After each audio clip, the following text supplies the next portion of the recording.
Benny Hill was the most successful comedian the world has ever known. He was the lad from Southampton who did the rounds of the music halls and working men's clubs doing the jokes, and ended up being lauded by television audiences in 90 countries.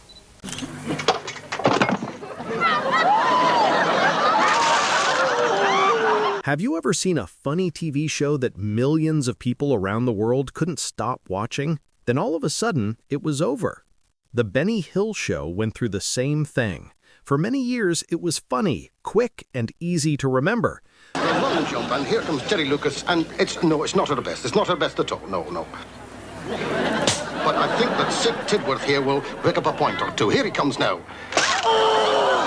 But one shocking sketch changed everything.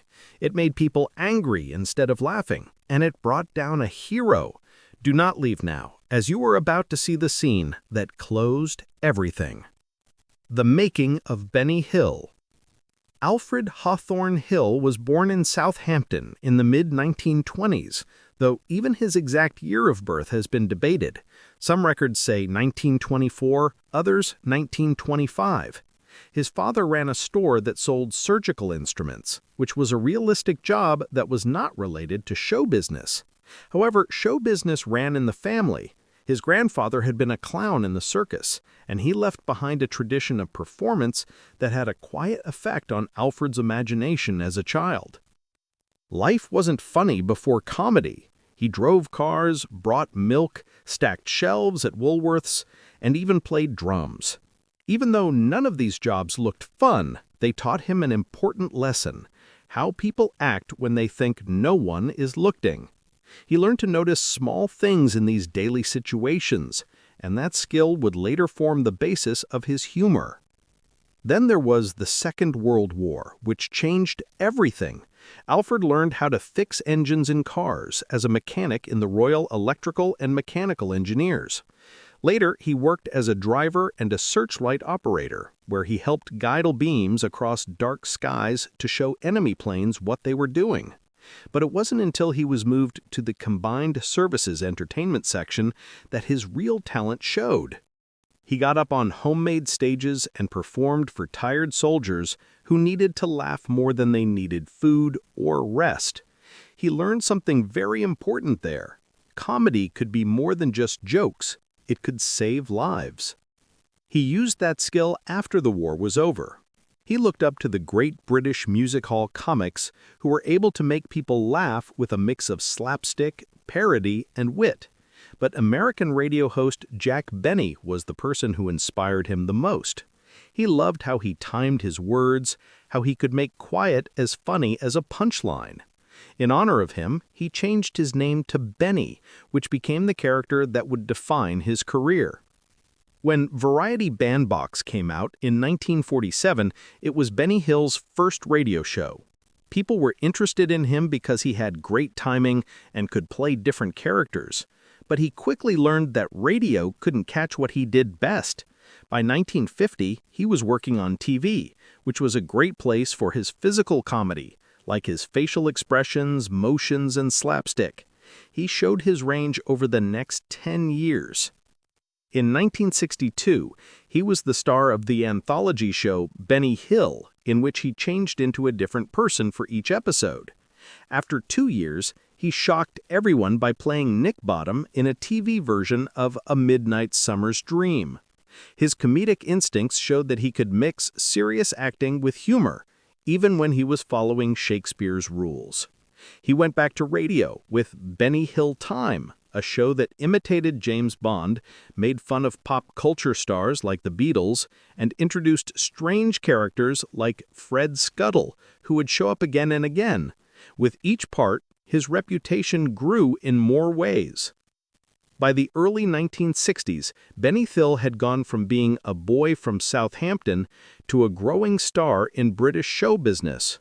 So far, his life had been a training ground.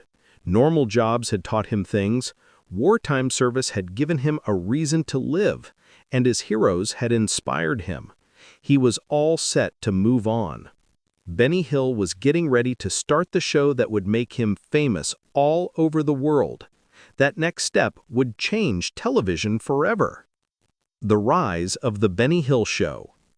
The Benny Hill Show first aired on the BBC on January 15, 1955. At the time, it wasn't like other shows. Most comedy was based on wordplay or stand-up acts, but Hill brought something new to the table. He took songs, gags, and crazy characters from old British music hall shows and put them together with the speed of TV sketches. Every episode was like a variety show, with quick-fire scenes, jokes about current events, and weird physical gags. People quickly realized that this wasn't just another comedy, it was a show that broke the rules and made up new ones as it went along.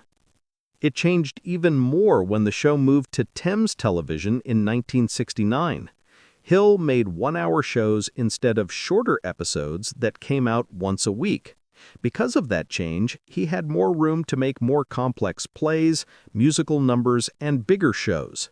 The new plan worked great for him, and with Thames' help, the show went well around the world. It was shown in more than 140 countries by the 1970s. Hill's humor, which was often over-the-top and visual, didn't need to be translated.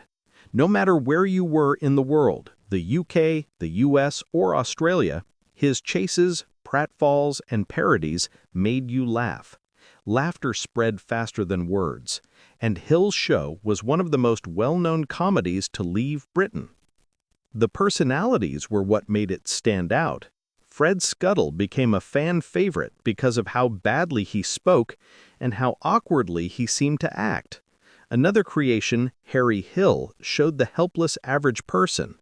And then there was Jackie Wright, the bald actor who was great with Hill for comedy. Hill would hit him over and over in the head, and Jackie's blank looks made the joke funnier every time. It felt like old friends were coming back every week to join the chaos because these figures kept showing up.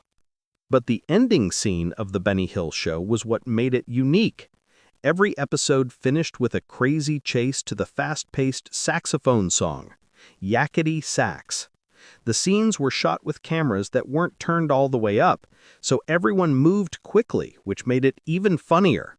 Police, nurses, grannies, and young women would all chase Hill through parks, streets, and halls at the same time.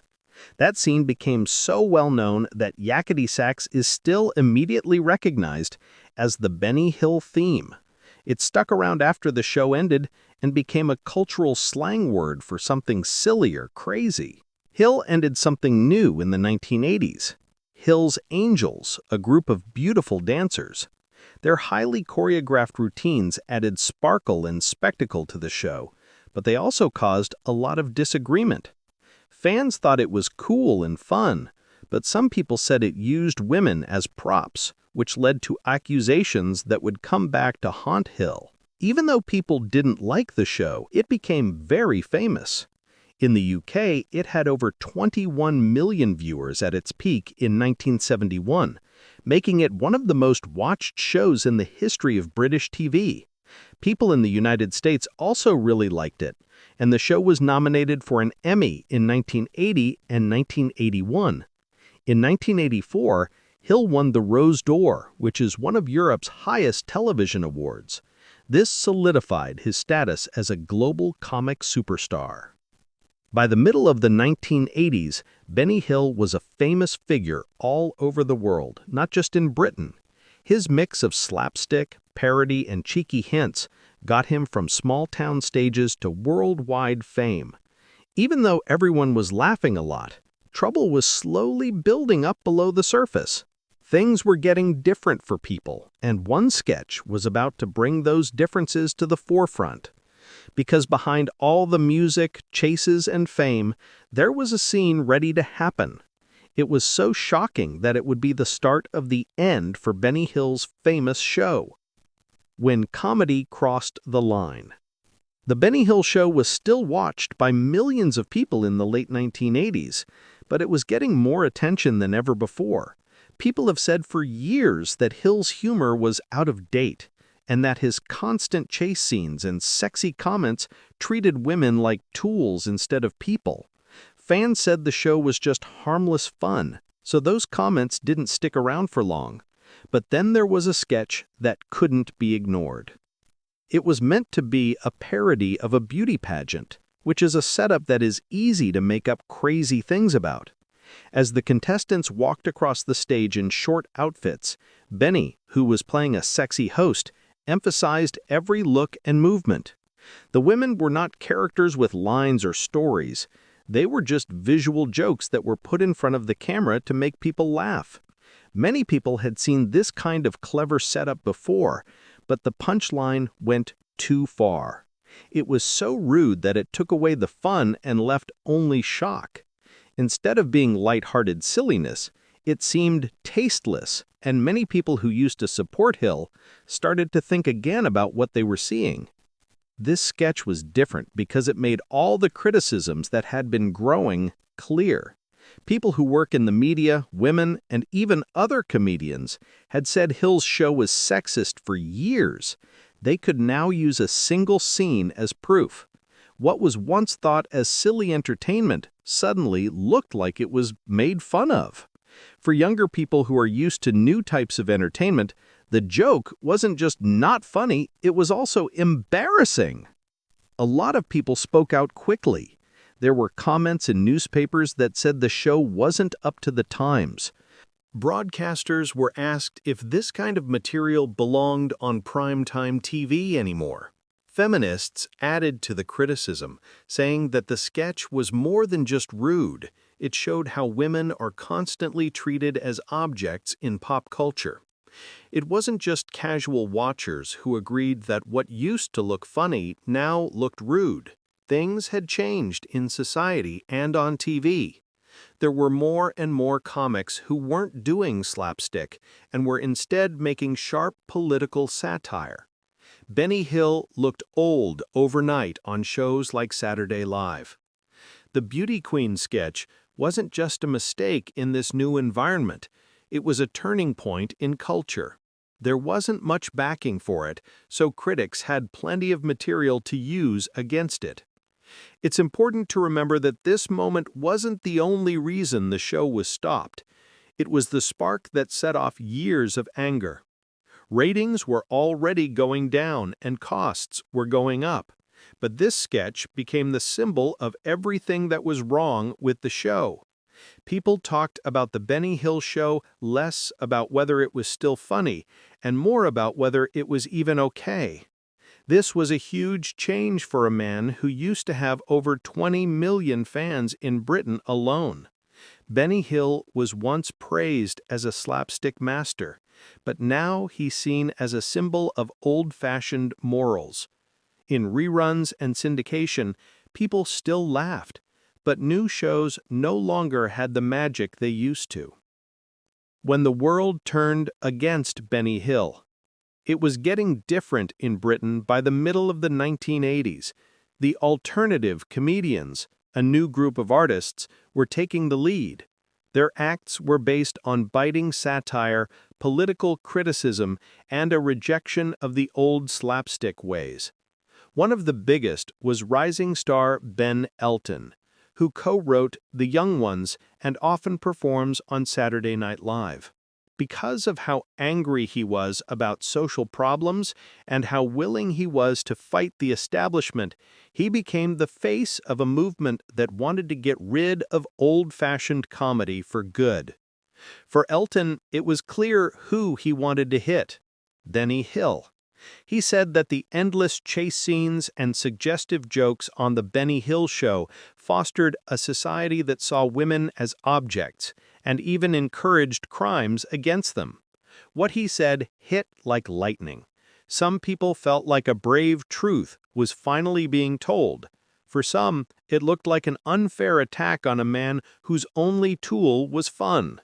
The reaction happened right away. Critics who were sick of Hill's pranks backed Elton's claims and used them to say that the show wasn't funny and actually bad for society. But Hill still had people guarding him. The Independent said Elton's criticism was pointless and that Hill was more of a relic than a threat, a guy from a different time than a threat to society. Q magazine made fun of Elton's sense of justice even more by saying that his claims were like accusing pianists of poaching elephants. These supporters said it was silly to connect a comic sketch to violence in the real world and that comedy shouldn't be blamed for crimes that happen outside the studio. But the cultural tide was changing. What was once funny and clean looked rude in the brighter lights of the 1980s. People were questioning gender roles, fairness, and portrayal, and people expected TV to keep up. People laughed at jokes that were funny in the 1960s, but they seemed old or even rude now. When the sketches were first made, they broke rules, but now they seemed stuck by them. A group called the Broadcasting Standards Council gave the argument more weight. Regulators made it clear that things that used to be fun were now seen through a moral view. It wasn't funny anymore to see half-dressed women being chased across the screen. It was an image that needed to end. Hill was still making people laugh around the world through reruns, but back home in Britain, the criticism was louder than the cheers. The late years of The Benny Hill Show were marked by this clash of styles. On one hand, people all over the world who still watched for the comedy. On the other hand, comedy in the United States is quickly becoming smarter and more politically aware. Benny Hill was in the middle of a storm. He was praised abroad but criticized at home. His style, which was his best quality, had become the reason people wanted him to leave. And as the complaints got stronger and the costs of making the show kept going up, Thames Television had to make a decision that led to the end of one of Britain's most popular shows. The end of an era. It wasn't as good as it used to be for the Benny Hill Show by the late 1980s. People from other countries still watched and laughed at the sped-up chase scenes and silly sketches. But in Britain, the ratings showed something different. Every week, fewer and fewer people watched, as younger people moved on to newer types of humor. What used to be Britain's most watched show looked like something from the past. Things got worse behind the scenes when money ran out. It cost about €450,000 to make each episode of The Benny Hill Show. That was a huge amount of money in the 1980s, and it's about €1.4 million today. The show was pricey because it had lots of complex sets, dance scenes, and a big cast. But over the past 20 years, they started to see the show more as a burden than an advantage. It wasn't just the money. The issues also added to the weight. People who didn't like the show said it was out of date and harmful, and the famous Beauty Queen sketch became the focal point of all the complaints. Thames had no choice, because numbers were going down, costs were going up, and there was backlash from the public. It was decided by the company in 1989 that The Benny Hill Show would no longer air after 21 years of episodes. Fans were shocked when the show was canceled, but Hill didn't stop working. He tried to change himself with Benny Hill's World Tour in 1991. The goal was to bring his entertainment to international stages where he still had a lot of fans. Even though the plan was big, only one episode, Greetings from New York, was ever completed. There were old friends there, like Henry McGee, Bob Todd, and Sue Upton, but it didn't feel like a new beginning. He wasn't making as much progress in his business, and the comedy world had already moved on. When he wasn't being filmed, Benny Hill lived in a way that many people found strange. Even though he made a lot of money, he lived a simple life. He rented small apartments instead of buying homes, fixed his own clothes, and liked buying food at the grocery store because it was cheap. He never got married and kept his personal life out of the public eye, which led to a lot of rumors about his relationships. When the cameras were off, the man who seemed bigger than life on screen lived a simple, almost quiet life. His health was getting worse in the early 1990s. In February 1992, he had a small heart attack and was later told he had kidney failure. Doctors told Hill he should have surgery and treatment, but he refused both. Heart thrombosis killed him in his armchair on April 20th, 1992. He was 68 years old. It's too bad that a new job offer came the same day, too late for him to see it.